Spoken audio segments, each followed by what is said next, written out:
Good morning and good afternoon. My name is Kathleen Regan, and I'd like to welcome you all to a LexisNexis complimentary CLE accredited webinar titled Accessing the Cloud for eDiscovery, Advantages and Considerations. And now I'd like to introduce our speakers. Complete biographies are included with today's PowerPoint. Steve Berrent is the Managing Director of WilmerHale Discovery Solutions. His primary responsibilities include leading the firm's efforts with respect to developing and implementing strategies and staffing models for the management of complex litigation controversy. Lisa Heckler is the Senior Director of Information Security and Architecture for Managed Technology Services within the eDiscovery and Litigation Solutions Division of LexisNexis. Ms. Heckler has 23 years of IT experience, with over 14 of those focused on IT security at LexisNexis and Reed Elsevier. Paul Perdue is the Director of Practice Solutions and eDiscovery at Dickstein Shapiro, LLP. He oversees eDiscovery, application development, and other litigation support functions. Richard Perrin is eDiscovery Counsel at Dickstein Shapiro, LLP. Mr. Perrin focuses on developing strategies to limit the costs associated with document preservation, review, and production through the effective use of technology and process planning. Panelists, the floor is yours. Thank you, Kathleen. This is Rick Perrin. I'm sorry we don't have a slide with the CLE code in it, but maybe we'll do that the next time. In today's discussion, we're going to talk about how cloud computing can be used in the e-discovery process. Anyone who's familiar with e-discovery realizes that firms have to collect and process and review large amounts of electronic data and usually some paper. The growth of ESI over the past few years has been phenomenal, and I think it's caused the law firms' tasks of search, analysis, and review to become more difficult, and often when you have large data collections, they exceed the capability of the firms to do what we look at as traditional linear review, where some of you may recall teams of attorneys go to a dingy warehouse and seem to process, review a number of bankers' boxes filled with unorganized and mostly irrelevant material. Nowadays, we lawyers have to deal with electronically stored information on laptops, desktop computers, cell phones, removable USB devices, and tablets. It's a massive undertaking, and it requires the use of technology to perform these tasks quickly, accurately, and efficiently.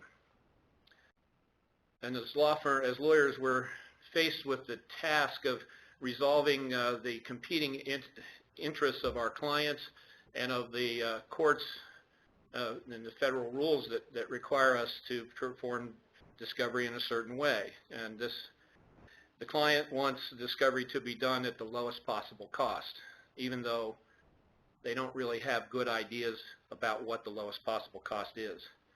And the courts, on the other hand, are raising the bar for discovery counsel, requiring technical competence, and that's sometimes difficult to get because there are so many new developments constantly in this area. But we can use cloud computing as one of our most important tools in this area. I'd like to give you a definition generally of cloud computing. It's a model for enabling convenient, on-demand network access to a shared pool of configurable computing resources that can be rapidly provisioned and released with a minimum effort or service provider interaction. So that definition doesn't talk about the economics, but it does hit on some key points that we'll discuss a little later, and that's the scalability, the flexibility, and the shared network. So what we'll cover today, here are our topics. We're talking about big data and how it affects e-discovery. There's a number of hosted data storage solutions, and we'll hit on the key benefits and considerations that you want to consider if you're going to do this or as you do it. we'll discuss some key issues for cloud computing and best practices for e-discovery. And then we'll give a little bit of a discussion on international discovery. At the end, we may not have a clear answer for each of you as to whether cloud computing is appropriate, but I think we'll give you an idea of the issues that you should consider as you go forward in this area. So now we turn to the key aspect of the need for cloud computing, and that's big data. And Lisa, I'd like to turn to you to have some background about the big data risk and rewards. Okay, sure. Why don't we start with some statistics? So when we speak about the relevance and importance of the cloud and the factors that should be considered in order to make informed decisions about using cloud services, what's really being discussed? As you mentioned, it's big data. So what do we have? 28,000 text messages are sent every second. Twitter produces 8 terabytes of data per day. Walmart handles 1 million transactions a day, or 2.5 petabytes of data.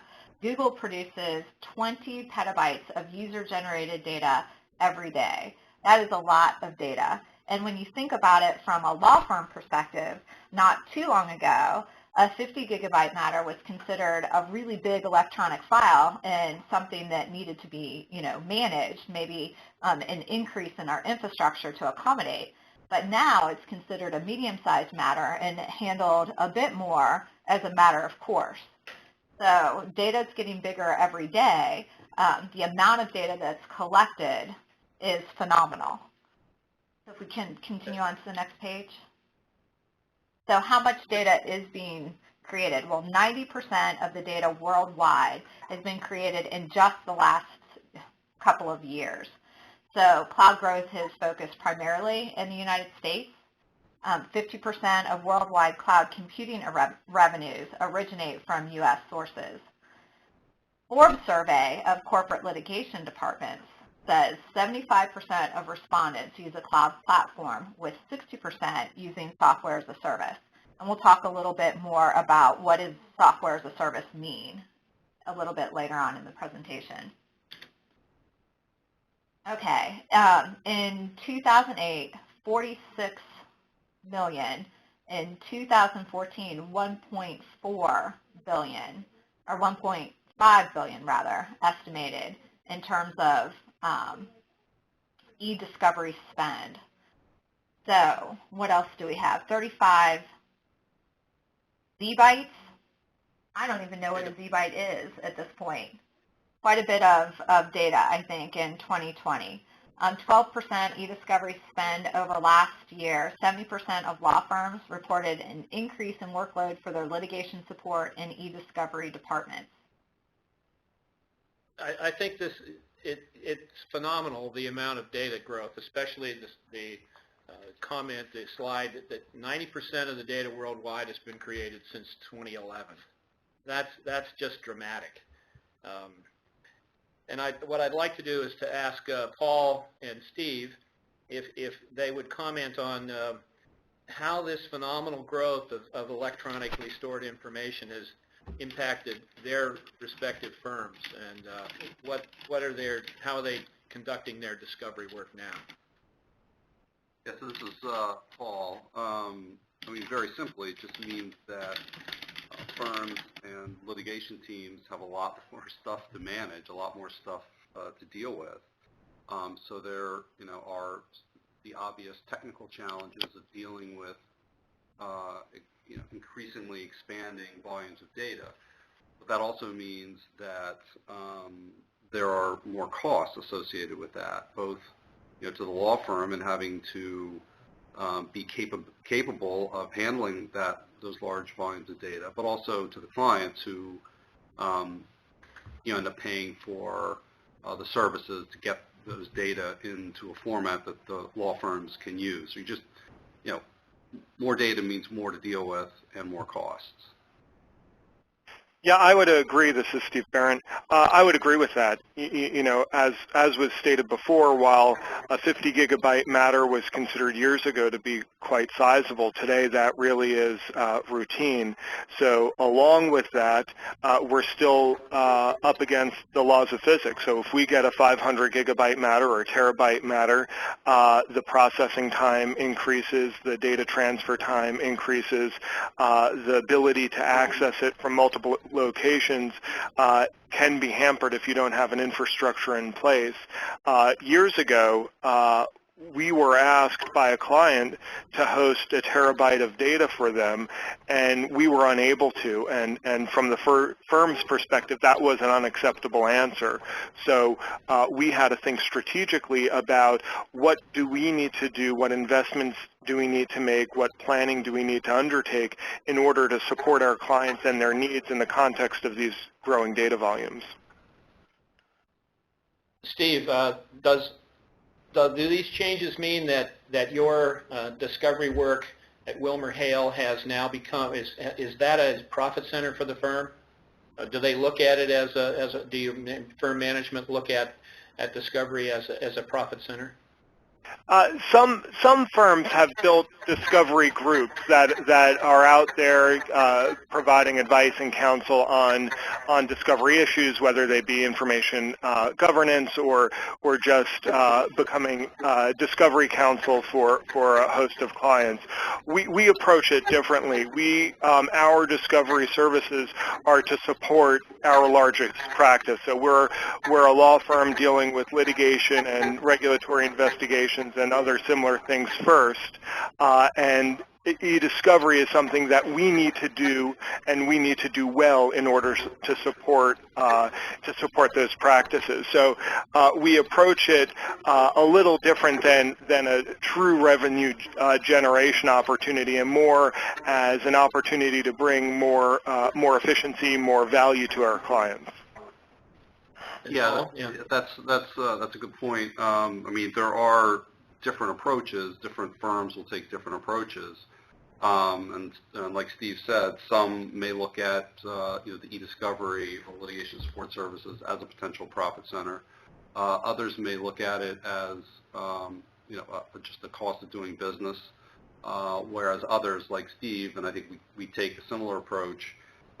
We certainly want to try to cover our costs, but at the end of the day, we're supporting the legal work and the teams and the practices. That's what we're here to do. The different approaches to take.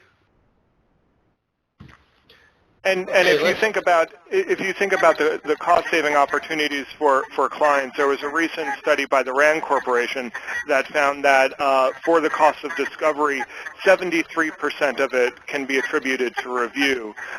So your real cost savings opportunity is improving the mechanism of document review, and and you can use technology to support that. And the better technologies might be cause more of an impact on your infrastructure if you don't do it properly, because the technology is more sophisticated, and as a result, law firms have to make a greater investment if they're doing it themselves.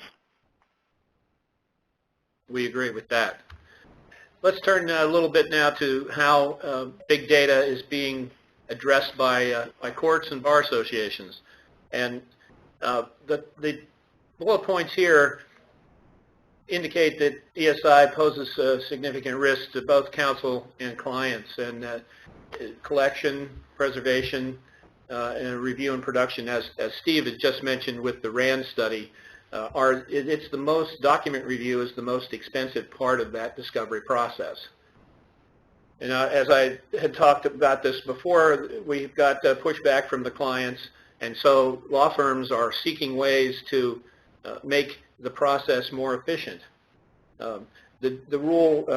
Discovery rules, especially Rule 26, talks about discovery and the meet and confer process, and Rule 16 provides for the scheduling order. And these rules require counsel to become familiar with the client's IT systems and applications.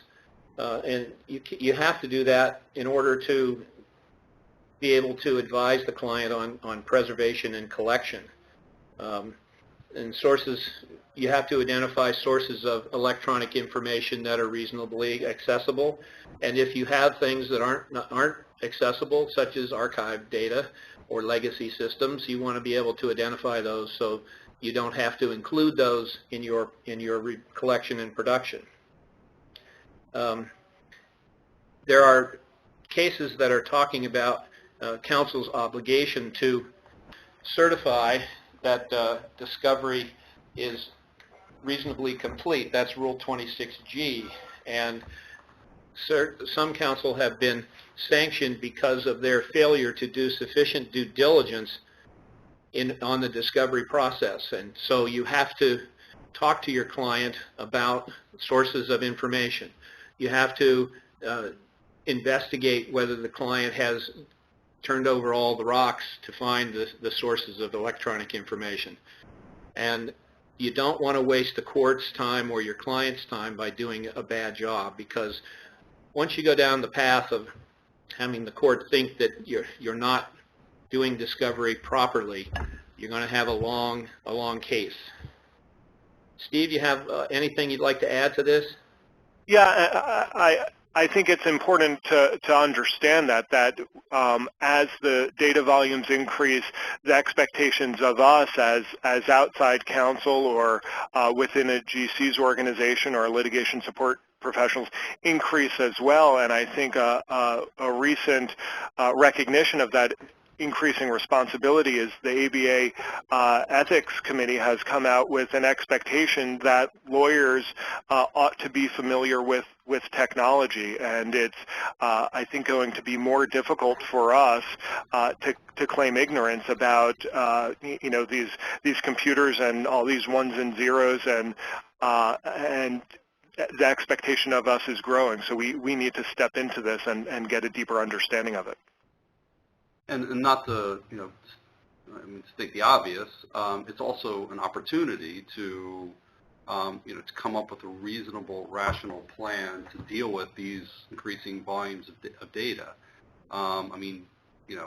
We've seen numerous times where this opportunity has not been taken, and we end up, there end up being struggles dealing with lots of data, not knowing what, data each side is dealing with. It's an opportunity to really cut some of the costs and volume down on these large amounts of data. And I think that's very true. I'm sorry, I think that's especially true in the context of today's economic environment. If demand is increasing, if demand is decreasing and competition for work is increasing, understanding how to improve technology and how to leverage technologies to the benefit of clients is something that we as outside counsel certainly can leverage to our advantage. It's an easy way to cut costs and improve efficiency.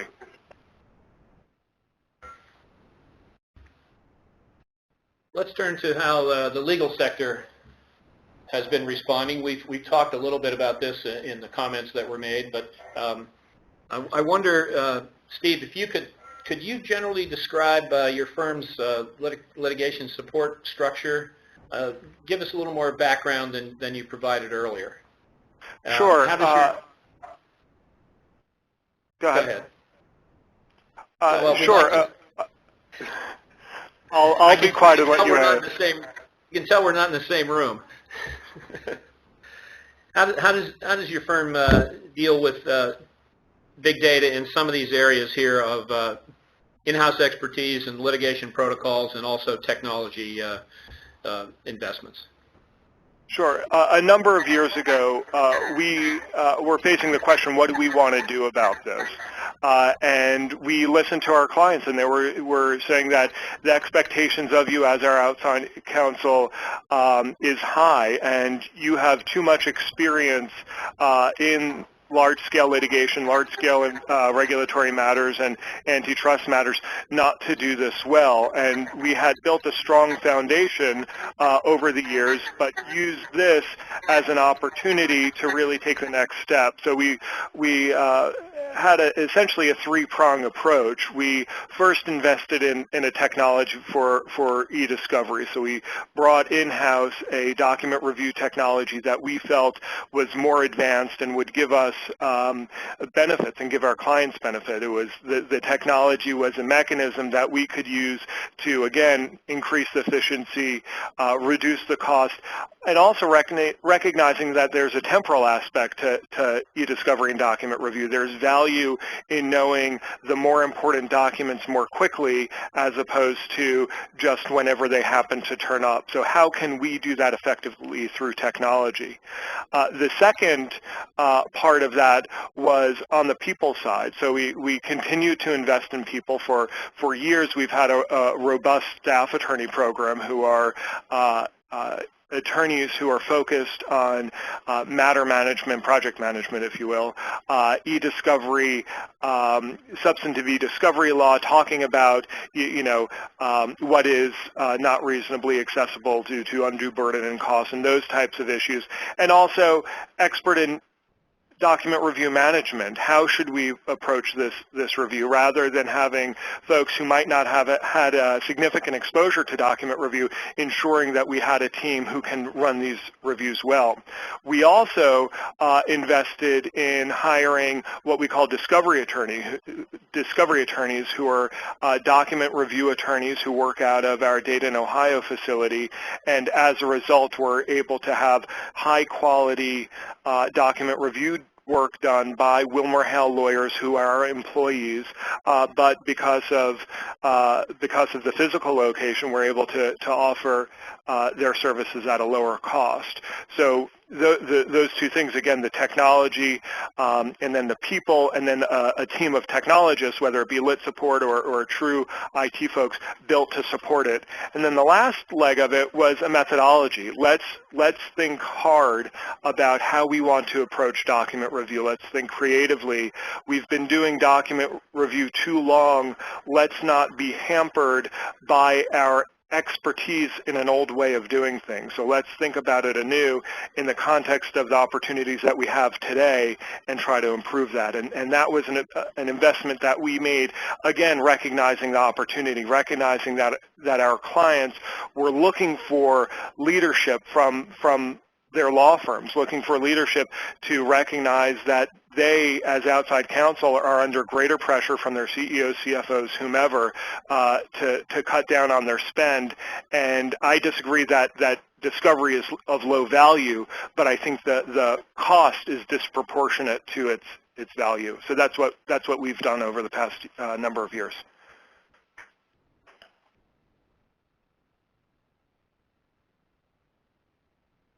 About our boards and committees and Sure. specialized practice support. Sure. So we, found ourselves in a similar situation. We, recognizing the increasing volumes of data and the challenges that are associated with that, and also, recognizing that we have expectations from our clients. We, we first had to make sure that we focused on client service. I mean, at the end of the day, that's the underlying driver here. And in doing that, we looked at three different things. We looked at how do we continue to control costs, how do we make the process of figuring out how much has to be spent, how do we make that predictable and easier to determine, and then how do we continue to remain competitive and provide high-level services. And so, we did a couple things. One, we created a committee that has responsibility for oversight.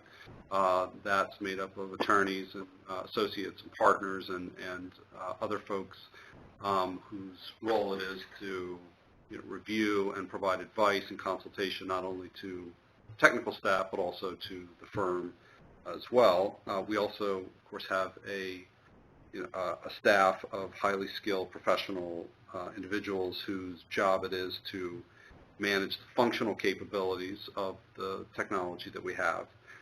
And then we really rethought how we deliver the business services. And so, we kind of reconstructed and customized a plan using various business partners in such a way that we could bundle up these services, provide them in a more cost-effective and easier to understand way for our clients.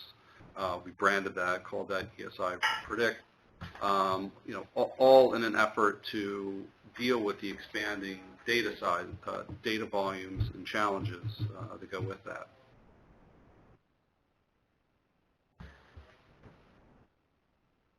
Let's turn now to the characteristics of the cloud and advantages. Now, we've mentioned some of these in passing. Scalability is one thing that I think is very important. The ability to move up and down in terms of your capacity to respond to those large cases that you may get, or to when you complete a large case, the ability to take down that capacity. We've got on-demand service. We've got network access, so that the capabilities of the cloud give us the opportunity to work from multiple offices, from home. I'll say Starbucks, although we discourage that. It takes the cloud relieves the law firms from having to deal too much with hardware and software. It's no capital outlay or little capital outlay. The software upgrades and hardware upgrades are easy, and usually the testing is done by the cloud provider. We've listed a number of things here on the model, on the slide about this model. I wonder if any of you, Lisa, Steve, Paul, would like to comment on any of these points here. What do you think are the most important points? If you could pick one or two out of this list. Paul, why don't you start? Well, I think there are a number of things to consider. First of all, it depends on, are you looking to put an application in the cloud? And I think we'll get into some of this a little bit later, but are you looking at applications in the cloud, or are you looking at an environment or a platform in the cloud? And so there are a number of considerations a number of things to take into consideration in order to determine what is important. All of these things that are listed here are important. Cost is obviously going to always be a driver. How the reduction of IT expenditures and investment is part of that cost calculation. So I think whatever the reason or objectives are that you're going to the cloud, cost is certainly going to be one of the key drivers there. Steve, your thoughts? Yeah, I think the scalability and flexibility is important. With law firms purchasing servers and infrastructure, it's expensive. There's also a much longer purchasing cycle. So again, if thinking back to what I said about years ago when we were asked to host a terabyte of data, if we were in the cloud then, we could have gotten a terabyte of storage quite easily. And when we were thinking about whether to keep our current infrastructure in-house or put it in the cloud, one of the questions we asked was how long would it take to increase our storage capacity, and is that fast enough? And let's compare that to some of these cloud providers, and it was an easy answer. We're prepared to host a 5 terabyte matter, and we know that we can get the storage for it at the turn of a key, and that's quite important to us. The other thing that's important is just previously, we had all of our infrastructure within our 4 walls, and as a large law firm, we have some of the most expensive real estate that you can find, and we recognized that there was no need for our servers to be 2 blocks from the White House. Their servers really don't go on tourist trips, nor do they meet with clients, so it just didn't make sense. So not only were we paying for the real estate for them, the buildings also aren't built to sustain the types of challenges that Mother Nature or the world, frankly, will throw at it. So during Hurricane Sandy in New York, many law firms were knocked offline because their infrastructure was in their offices, whereas our infrastructure is located in a location that's built to sustain, flood, fire, the whole 9 yards, and I think that's quite important for us as well.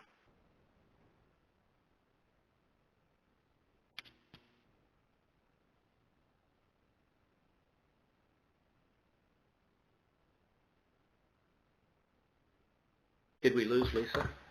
Oh, I'm sorry. Did you say my name? I just wondered if you had any comments on you'd like to emphasize any of the advantages of the cloud. Yes, I'm sorry. I thought maybe I lost the connection for a minute. Sure. So I think you've both mentioned a number of important concerns or characteristics of the cloud, in particular advantages. One thing that is threaded through here that may be a little counterintuitive is the security aspects. So it may seem intuitively like keeping data within your four walls is the most secure method for protecting your data. But when you think about it, security is really not just about physical security or technology. It's also about people and processes. And it takes an investment in security in order to ensure that you meet all aspects of security to ensure that your data is protected. So when you think about going to the cloud, people have concerns about security, but when you invest in or you utilize a cloud where security is a priority, then you may actually be able to do security at a reduced cost and get improved security because there's a focus on security by that provider. Lisa, when you're dealing with your cloud clients, do you find that security and privacy, are they the top issues, or are they also concerned with availability? I think availability is actually an aspect of security. When I think about security, I think about confidentiality, integrity, and availability. So as an example, being able to withstand a distributed denial of service attack, or just ensuring that your data is available through high availability measures. These are the things that you get from a cloud. And I would say that availability versus security, I think they're probably both equally important. I don't think you can have one without the other. And this is Steve. I'll back that up. We've seen a significant increase in clients auditing our information security, and they're asking about what types of things are we doing to protect their data. And it's they have high expectations for us, and so all of those things are growing in importance. And I think historically law firms have not focused on those types of things as much as they should, and now we're going to have less of as an industry, we'll have less of an opportunity to not focus on it. I agree. I think it's a key aspect of cloud computing, and I know that there are some bar associations that have had ethics opinions that address the cloud computing services model, and it's clear that law firms, attorneys have to exercise a sufficient level of care to prevent the disclosure of confidential and privileged information. So we need to pay attention to that. I think New York is one state that has a specific opinion on that, and don't know others off the top of my head, but I believe New York has done that.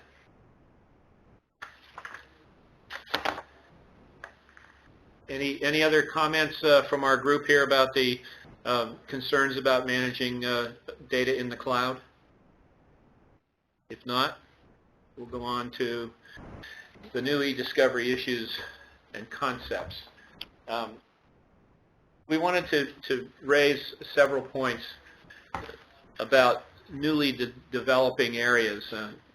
We've talked a little bit about the technical expertise, and as Steve mentioned earlier, attorneys are required to have or develop technical competence. And it doesn't mean that you have to go out and get an IT degree and learn all about the ins and outs of all the minutia. But if you need to have a general knowledge, and if you feel that you're insufficient in that, then you should associate with someone who has that ability. It's our practice to involve one of our project managers who have technical experience in various meetings with the client, and often they'll sit in on a meet and confer with the other side, because we find that lawyers who don't understand technology as much as they should are prone to making representations or agreeing to different forms of production or other things involving electronic media that they shouldn't do. And our project managers' participation in those kinds of meetings keeps everybody honest. It's good when the attorney turns to the project manager with a quizzical look and says, is that really true, when you're talking with the other side, and we find that makes these meetings much more efficient. And what's actually interesting when we're talking about new issues or concepts and how we're approaching dealing with the cloud as it relates to e-discovery, I mean, there are two completely different dynamics here. One is the extent that we are dealing with collecting, for instance, preserving data in the cloud. I mean, that poses some challenges, as you were just talking about. But on the other hand, the cloud represents a new tool for us to use in managing data once we get it. And so, you know, it's becoming such a key part to all of the ways that we're interacting with data that, you know, not only is it something we're using for ourselves, but it's a challenge because everybody else is using it as well. So these are just points that you should be cognizant of when you're looking at all this electronic data that's floating around in the universe. And we do think that using the cloud in various ways, as long as it's customized to your particular operation, that's really the solution. So let's move on to the hosted data storage solutions. Lisa will describe a few of the structures and the arrangements, and I think, Steve, you're going to add your thoughts on the various types of service arrangements. So we'll start with a summary of the types of arrangements. Lisa? Yes. It's all yours. Okay. Okay, so there's essentially three basic types when we talk about cloud offerings, three basic types of offerings, and there's various shades in between. But for the purposes of general conversation, there's Cloud Infrastructure as a Service, also referred to as IaaS. And essentially, the consumer does not manage or control the underlying cloud infrastructure, but has control over the operating system, storage, deployed applications, and possibly limited control of select networking components, for example, maybe host firewalls. The provider is providing the data center space, the power, lights, network infrastructure potentially for an infrastructure as a service offering. So then as you move up the stack to platform as a service, that adds the additional control from a cloud perspective of the network servers, operating systems, and possibly storage. And you'll hear various forms of this. Maybe there's storage as a service, for example, or maybe there's all pieces, network server, operating system, and storage. But the consumer doesn't manage any of those aspects. However, the consumer may manage application. And then software as a service, and I'll just quickly, if you want to scroll back, I'm sorry, Rick, I was sticking to the cloud service arrangements just to give a high-level overview before we go into some examples. Right. Software as a service, then the consumer doesn't manage or control any of the underlying cloud infrastructure, meaning the network, operating system, storage, etc. But they may have the ability to tweak some of the application settings. Okay, now if you want to advance forward. Thanks, Rick. So some examples of platform as a service that you may be familiar with, Google App Engine, Salesforce.com, HP.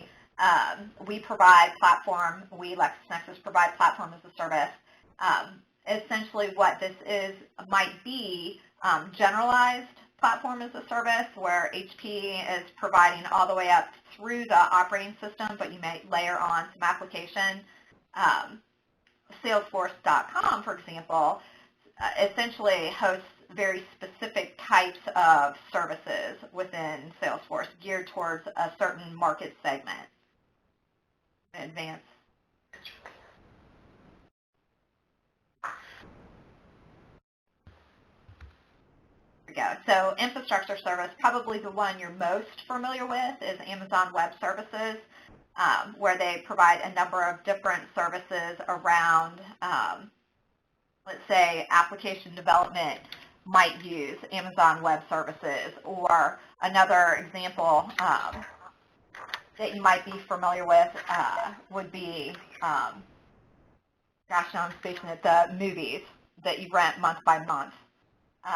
They use Amazon Web Services to deliver their services. So there's a number of different applications that might ride on Amazon, and they just provide the underlying infrastructure.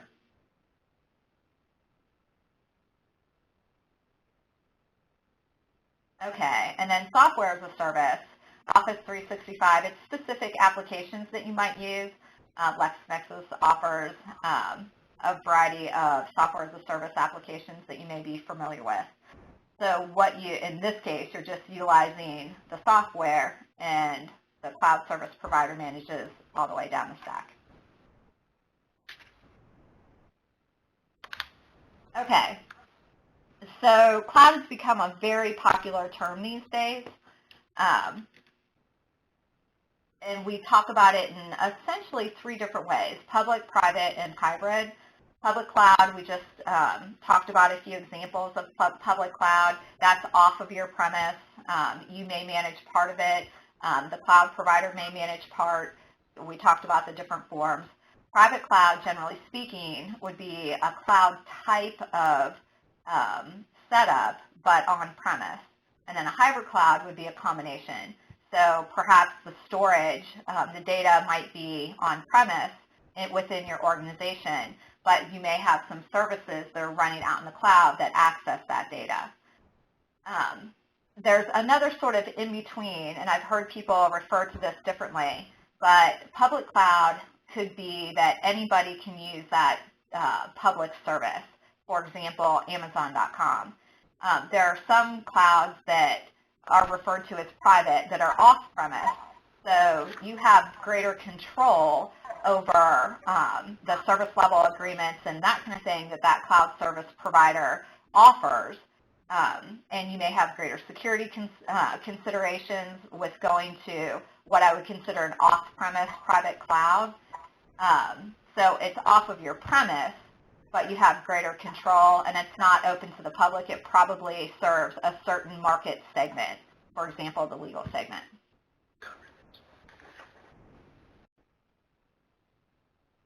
So maybe, Lisa, just for clarity's sake, something like LexisNexis and the data centers that you all provide, is that considered a private cloud or a public cloud? Like how would you characterize that?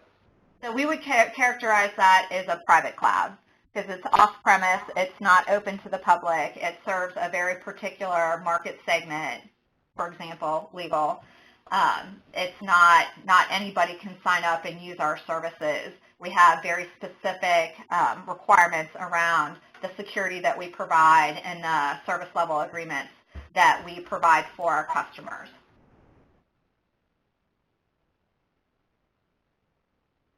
Does that answer your question? Yeah, thank you. Yep. Here are some of the common uses of the cloud by law firms. As you see, we've got obviously e-discovery. Some firms host their email and document management actions in the cloud. There's often billing and financial information and data storage, and obviously the website is usually created and it's hosted in the cloud. Yeah, and this is sorry, I was going to say, it's you know, as you think about what you want to do out in the cloud or whether you want to do something in the cloud, I think it's important to take a step back and think about who you are and what you need and what you can provide yourself. You know, we're a law firm with, you know, north of more than 2,000 employees. So what we're capable of doing ourselves probably exceeds that of a smaller law firm of maybe, you know, 50 to 100 employees, and the appetite for overhead costs. So the difference between one's desire for, you know, a platform as a service or infrastructure as a service or software as a service is dependent upon what are you looking for, and it might be different for different applications. And having an understanding of the differences of these services, I think is quite important, because it'll have a bearing on how you're allocating your costs. Are you shifting your costs over to the service provider, or are you going to assume part of the cost, and what part of the cost are you going to assume directly yourself? Yeah, that's a good point. And what a lot of times is not always understood is that there are applications that may have been in the cloud for a while. Attorneys may not always realize it, things like financial systems and you know, the website and other areas. So I mean, the cloud is, while it's still, you know, a relatively new you know, a new paradigm for how data is managed. Law firms have been using it for a while, and so it's, you know, it is not completely new. But there are a lot of things that can be used and are used by law firms when it comes to the cloud. Well, we wanted to raise a few things about privacy and security in the cloud, and we have read recently about the National Security Agency and how they've been looking at all of our telephone information, who we're calling, and reading our emails that we send through Yahoo and things we post on Facebook. And it's caused, as everybody should be aware, caused some consternation and anger around the world, actually, both in South America and Europe.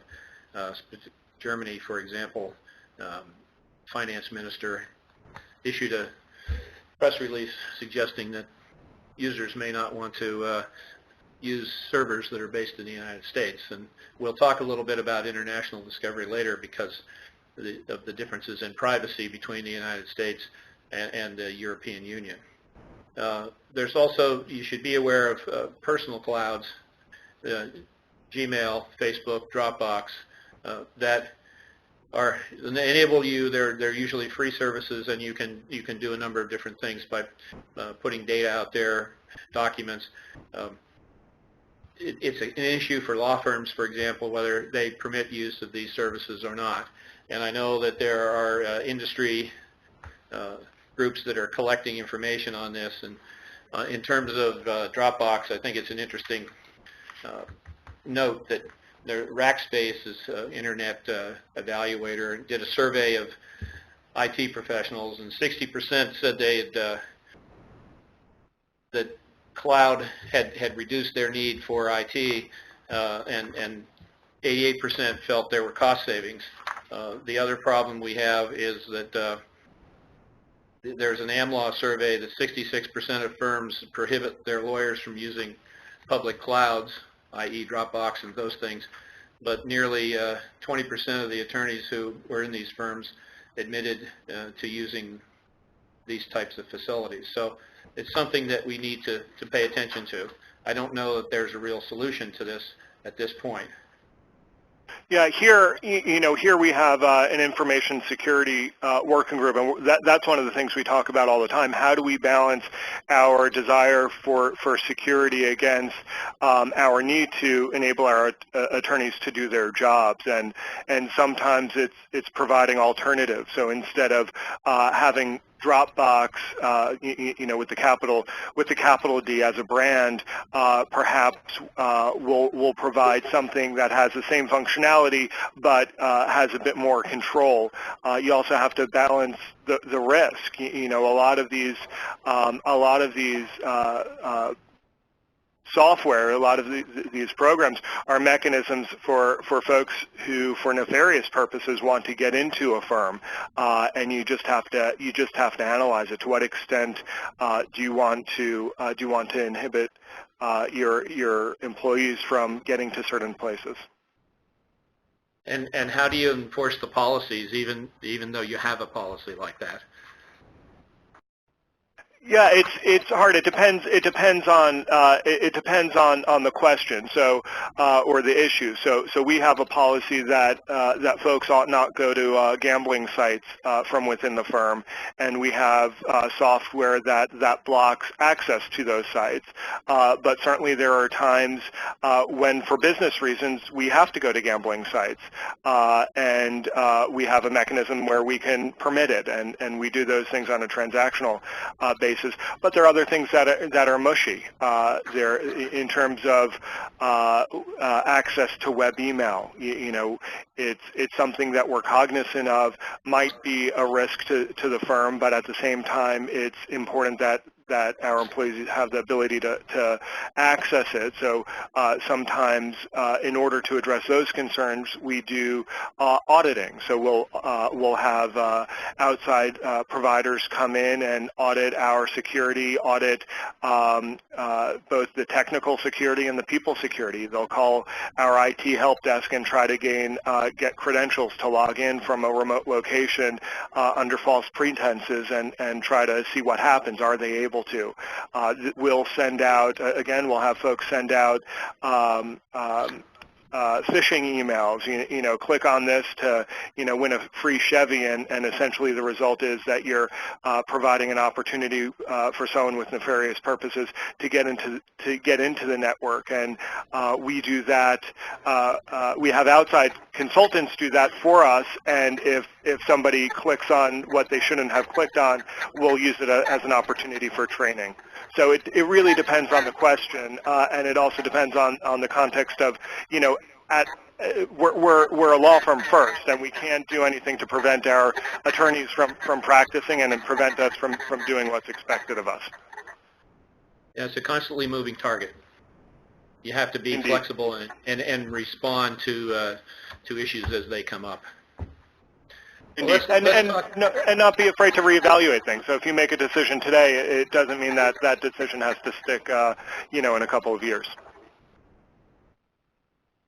Let's talk about moving to the cloud and what type of planning that a potential customer ought to undertake. We have a number of factors here with the internal strategy and evaluating risks and issues. And I wonder, Paul, if you could talk a little bit about the internal strategy and developing that. Yeah, so first it depends on what it is you're looking to move to the cloud, right? Remember there's hardware, there's software, there are platforms, and there's different things, and so those will probably come with different questions that need to be addressed. But the first thing is to determine what are your objectives and what are you trying to achieve by considering a cloud solution. Is it cost? Are you trying to achieve better mobility? Trying to reduce administrative costs, security, or all the above? The reason one would be thinking about the cloud is because there's a business solution that needs to be addressed, and so defining what that is, certainly should be one of the first steps. Then once that's identified, determining what the requirements are, so that whatever the solution is that you come up with meets the needs for that that business solution. When some of the things that we have looked at in coming up with a cloud solution for e-discovery is certainly costs. We need to make sure that the cost for storing and managing data was reasonable. we were in a situation several years ago, like probably most firms were, where the need for space just was outpacing IT's ability to add it. And so how do we, one of the objectives were to get better control of the rapidly expanding volumes that we were dealing with. We also wanted to be able to utilize more sophisticated technology, which requires additional infrastructure challenges and more costs. And we really wanted to do all that without expanding the investment and expenditures with IT. So once we kind of laid out what our objectives were and what our requirements were, it allowed us then to go out and first of all consider whether a cloud solution was the right one, but then be able to identify and determine the right one for that need. Lisa, I wanted to ask you, when a potential client comes in and says, well, I'm interested in moving to the cloud, do you find that their planning is well thought out, or are they still casting about for advice and are in need of actually a consultant rather than a cloud service provider? And that's an interesting question. I think that often we find that I don't know if casting about is actually the right way to characterize it, but still learning about the cloud and the various considerations that they need to focus on. So it's very important that they look internally first and determine what their requirements are. How important is security? So from an e-discovery perspective, it's probably very important. But other cloud services as well, you have to look at, what's the class of data and how important are various aspects to me? How important is the cost? How important is the certifications that the cloud provider might have? So you have to look first internally at your own requirements and maybe what you can derive from a benefit standpoint by going to the cloud. So, reducing your IT costs, and we talked about a number of those benefits as well. So I think that having someone working with a partner to determine what's the right solution for you is probably of great benefit. And having mentioned that too, that's another thing to consider. Are you looking just to utilize cloud services, or are you looking for a partner when you're outsourcing certain aspects of your operation? In this case, perhaps litigation services or, storing e-discovery data. So something like, e-discovery may require a combination of platform, a space to be able to, put these large volumes of data, but also the need for an application. So right. The ability to do something with the data. And so, the objectives or the requirements, I should say, may be a little bit different for the application than they would be for the platform. But making sure that those are very clearly defined will, I think, help ensure that the solution is the right one. Right, and then looking at what you have, do you want to maintain an investment in IT resources and just take advantage of the pushing off the capital investment to someone else in terms of storage of the data, or are you looking to essentially retain your resources for very specific functions within the law firm so that you can focus on your core competencies while you're pushing out the IT expertise to the cloud? So maybe you don't want to retain that staff, you want to push that out to the cloud, or maybe you don't have the staff to begin with and you're looking to take advantage of the technical expertise that the cloud provides.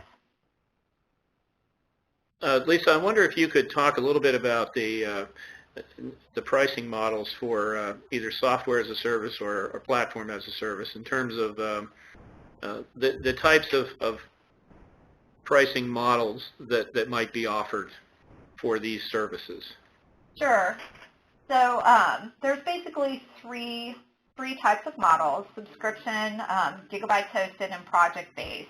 And what that essentially means is, from a subscription standpoint, you're just utilizing a service. Maybe you want to just pay a monthly fee for a particular service or set of services. Where Gigabytes Hosted really is more around platform as a service, and sometimes software as a service, but it's geared towards the amount of data that you're going to host with that provider.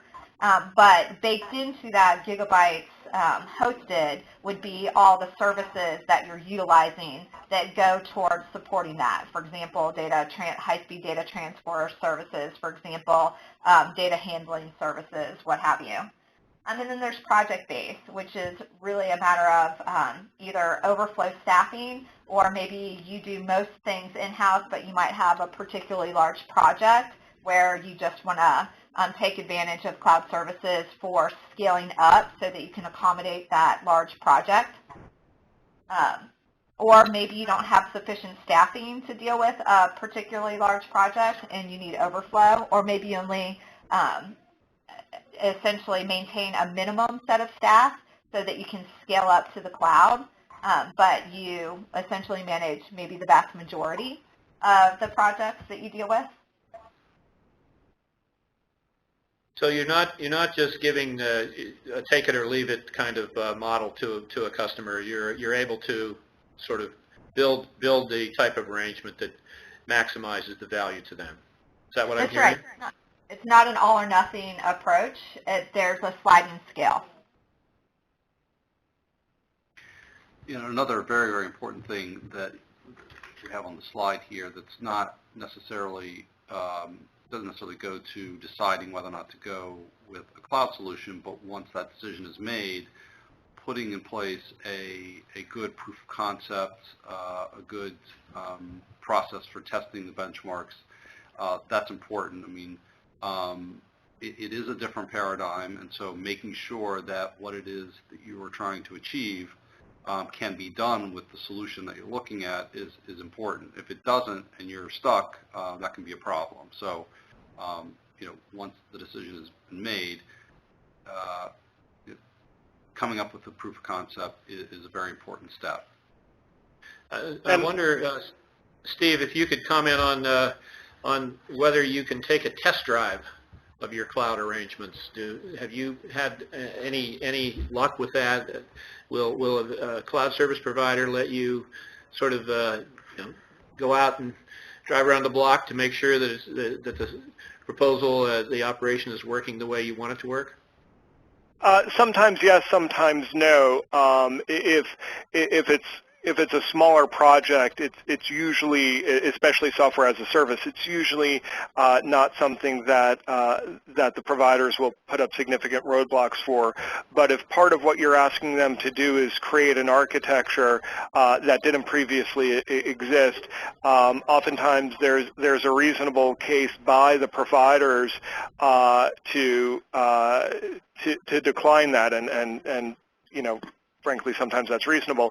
What you have the opportunity to do in terms of the benchmarks is to create either a carrot or a stick mechanism, so that you lay out your expectations. We expect this type of uptime. We expect this type of bandwidth.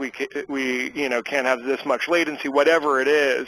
And so if the service provided falls below those benchmarks, there are you have a mechanism with which to challenge those and hopefully come to some amicable resolution to solve those problems. And it also falls into the testing. So oftentimes, despite the size of the architecture build, you can delay the payment of the service or for the service until after certain benchmarks are met, so long as that's agreed to ahead of time. Yeah.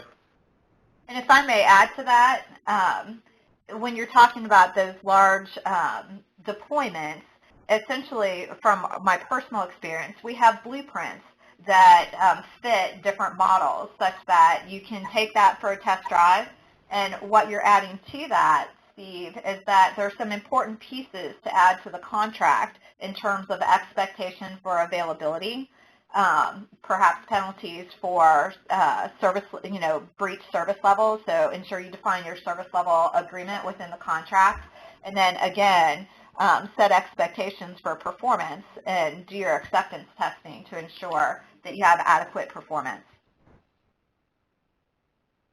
Good. Here we have a few other considerations that you want to talk about. Selecting your cloud provider. I think that's an interesting issue, especially in light of one of the articles that I came across yesterday. It involves a cloud service provider that failed, probably for financial reasons. It's a New York case involving GlaxoSmithKline and a company called DiscoveryWorks Global. It's in New York. And this is an instance where GSK had, according to the reports, between 20 and 50 terabytes of data stored with this company. And they weren't getting any responses. And when they finally reached the chief executive of the company, they allege in their complaint that the executive demanded a substantial payment, $75,000 to $80,000, and be sent to a bank that wasn't on the service level agreement. This action was filed in January of this year, and now, recently on September 23rd, the Supreme Court ordered DiscoveryWorks to provide an index of all the data that GSK had stored with them. Apparently the response for that to that is that they didn't have the money to do this and that the data was not indexed and it was stored on many servers, as you might expect. So the alternative to this was that the court directed that GSK IT staff be allowed to go in and basically search the drive for the GSK data. I think that's an interesting order, because if they have to search a number of servers, they're bound to come across data from other clients that may be privileged or confidential, and those other clients may not want GSK rooting around in there. So this is the only case that I'm aware of. I don't know if Paul or Steve, if you're familiar with any others that involved a failed cloud service provider, but this does emphasize the importance of the contract provisions. It seems to me from the reports that I've seen in reading the complaint that GSK had a pretty good contract, that they were able to get injunctive relief, and they were clearly defining who owned the data and what should happen when the arrangement terminated.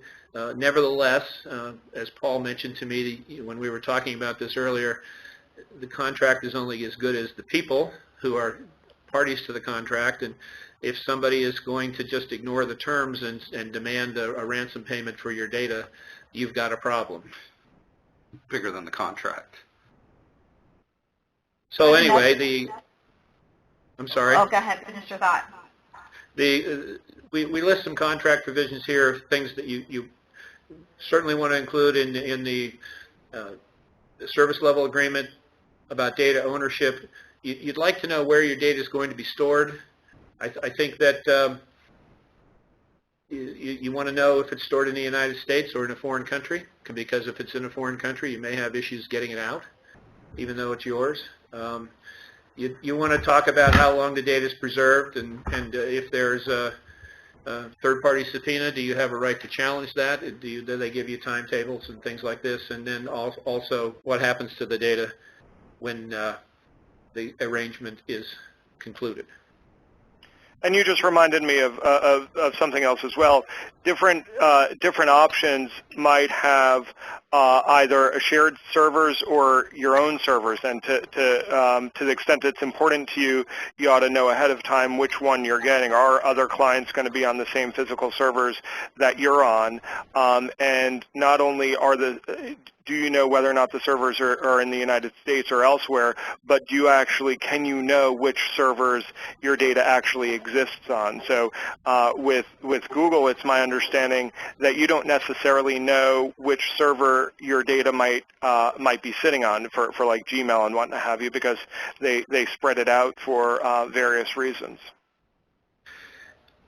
Right. And Steve, another reason to be circumspect about the provider that you choose. There was an article in the news just last month in September about a provider called Nirvanics, and they essentially announced that they were closing, and they gave their customers 2 weeks to move their data.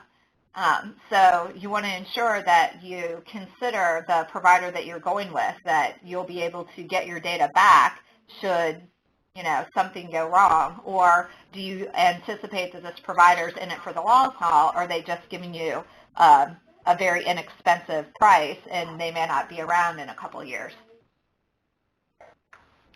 Building on that last point, not the webinar number point, but the last point on the storage. Oftentimes, it might make sense for you to visit, and if the expenditure and the risk and the relationship is important, take a trip and do a walk around the site. How does it make you feel? Do you get the sense that it's secure? Do you get the sense that I can start a hosting service company in my garage, and the barriers to entry are not all that high.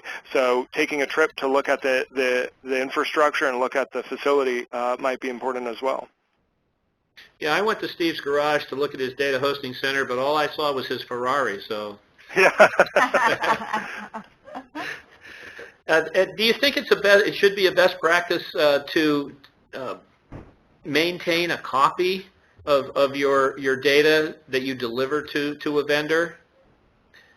And I'll add another point to that. How about a practice that requires the cloud service provider to maintain your data in an organized manner? That's something sort of that hits on a point that Steve raised earlier. What's your thought on that?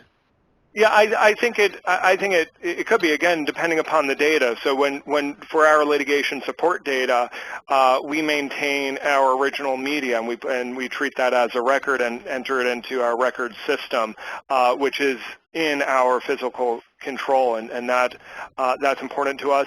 And similarly, we ensure that our hosting providers have the same document retention schedule that we have, because if it's not on the same schedule, that might cause difficulties for you down the line if you're ever questioned about your schedule and how you adhere to it.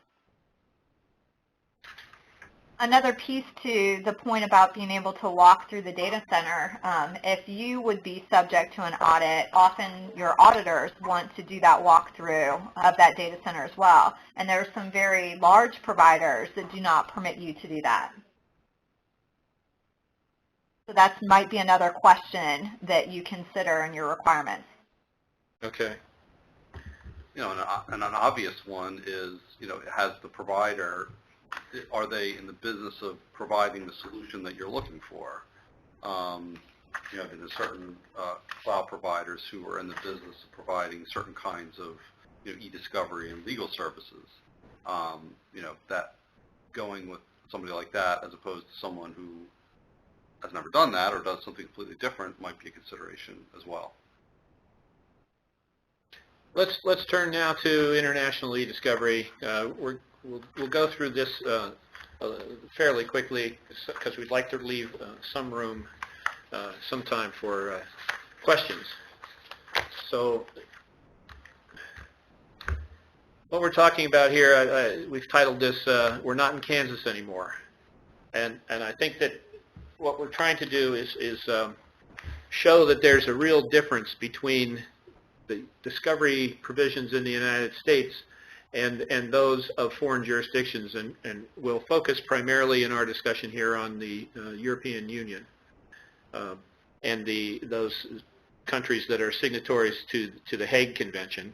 It's called the Hague Convention on the Taking of Evidence Abroad in Civil and Commercial Matters. So in general, discovery in the United States permits very broad requests.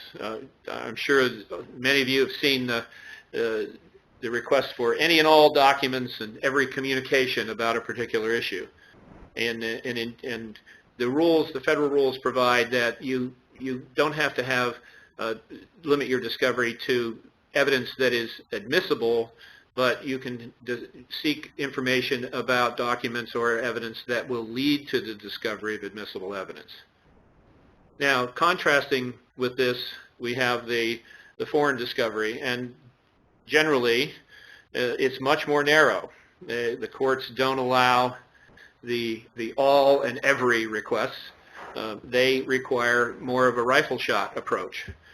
For example, if we had a contract litigation, we in the U.S. would seek the contract itself, and we'd seek all emails relating to or discussing the contract, and probably any documents that ever mentioned the contract. And there are numerous ways you get requests on that.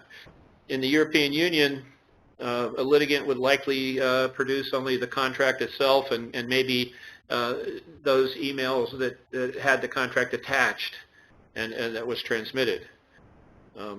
So that it's a real difference in philosophy. We have the data privacy statutes and the blocking statutes, which apply in the European Union.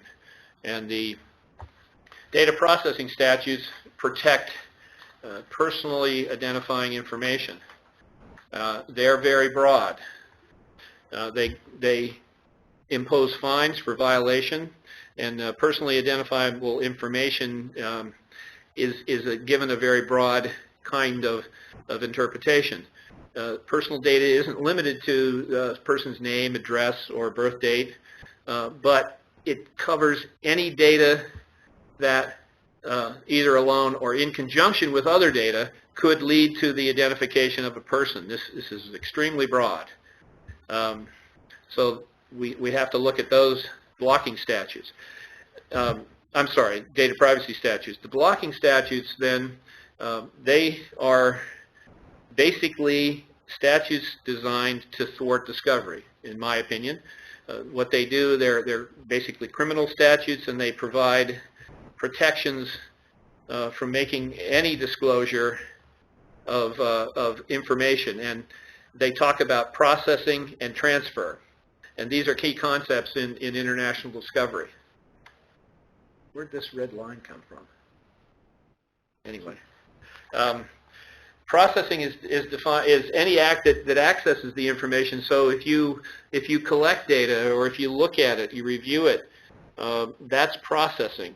Basically, it's any time you touch data. And transfer is designed to prohibit the transfer out of a European Union country to any jurisdiction that does not provide what they call adequate protections. And the United States is, of course, one of those countries that does not provide the adequate protections. So what the two documents that cover discovery process in the European Union are the Hague Convention and the privacy directives. The Hague Convention was designed to streamline discovery in Europe. I don't think it works very well. We've not ever had a successful application under the Hague Convention. It's very time-consuming and cumbersome. And the problem with it is that even if you get your application approved, the requests go back to the judicial authorities in the country of the subject, and you may not be able to. They may reject the request.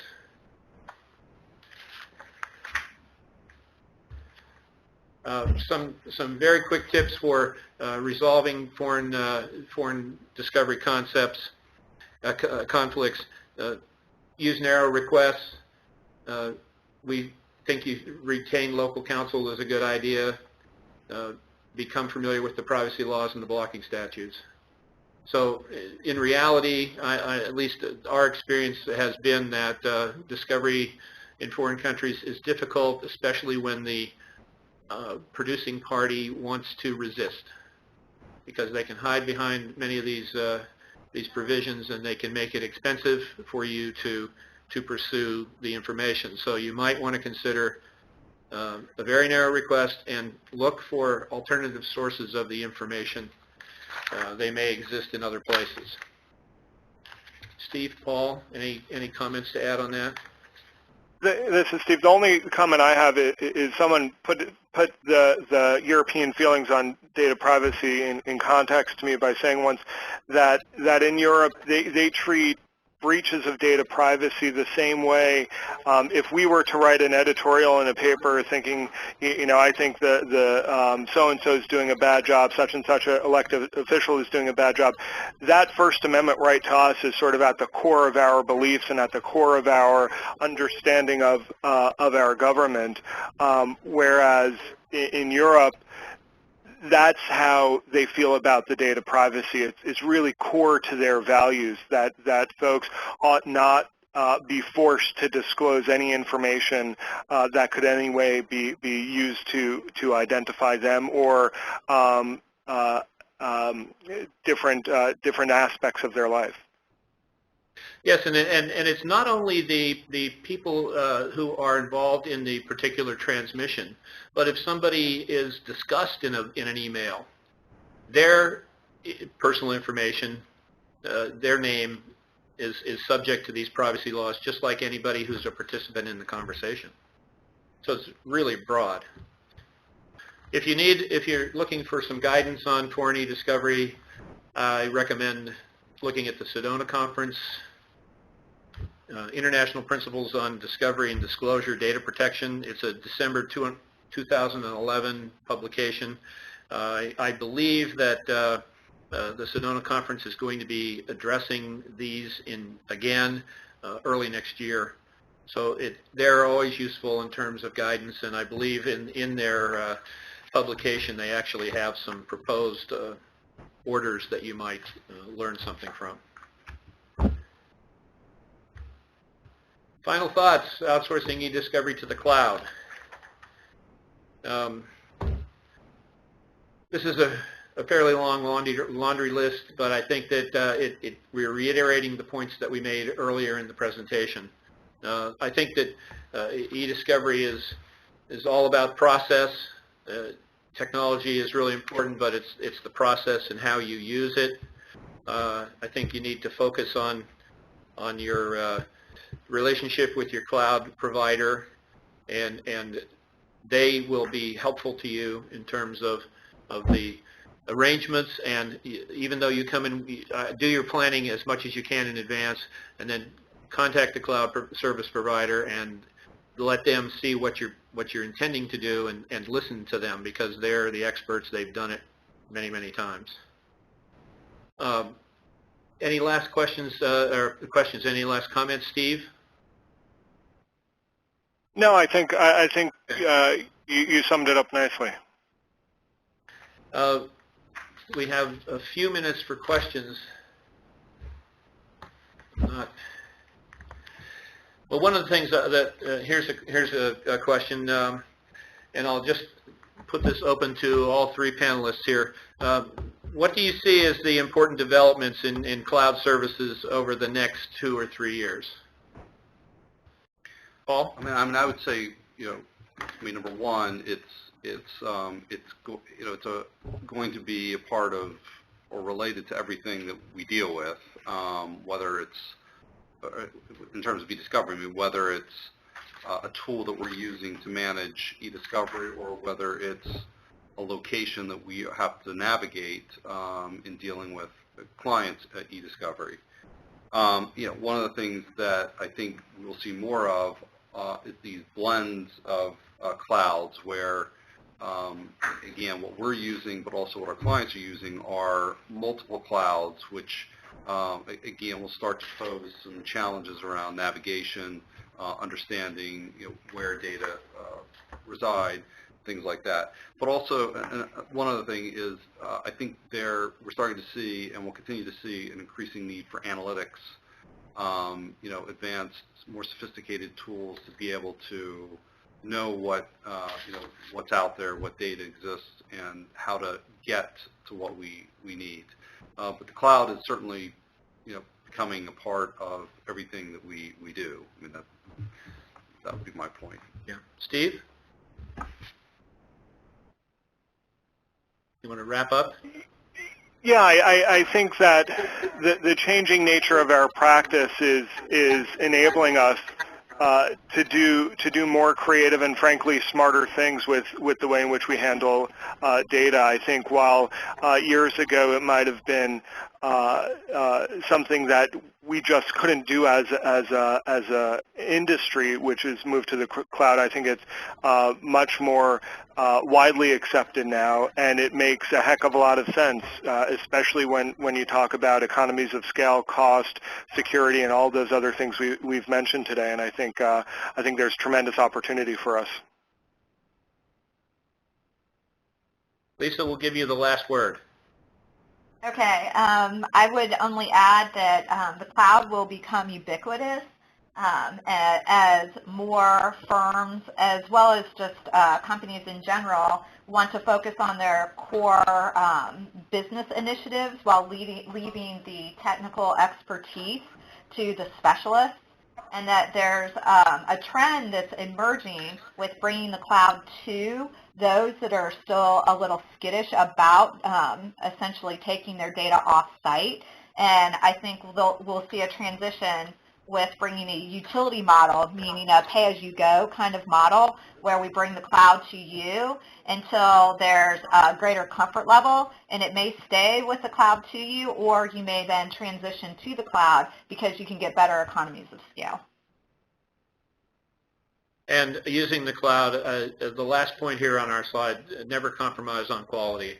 I think that everyone here should recognize that point is a key one.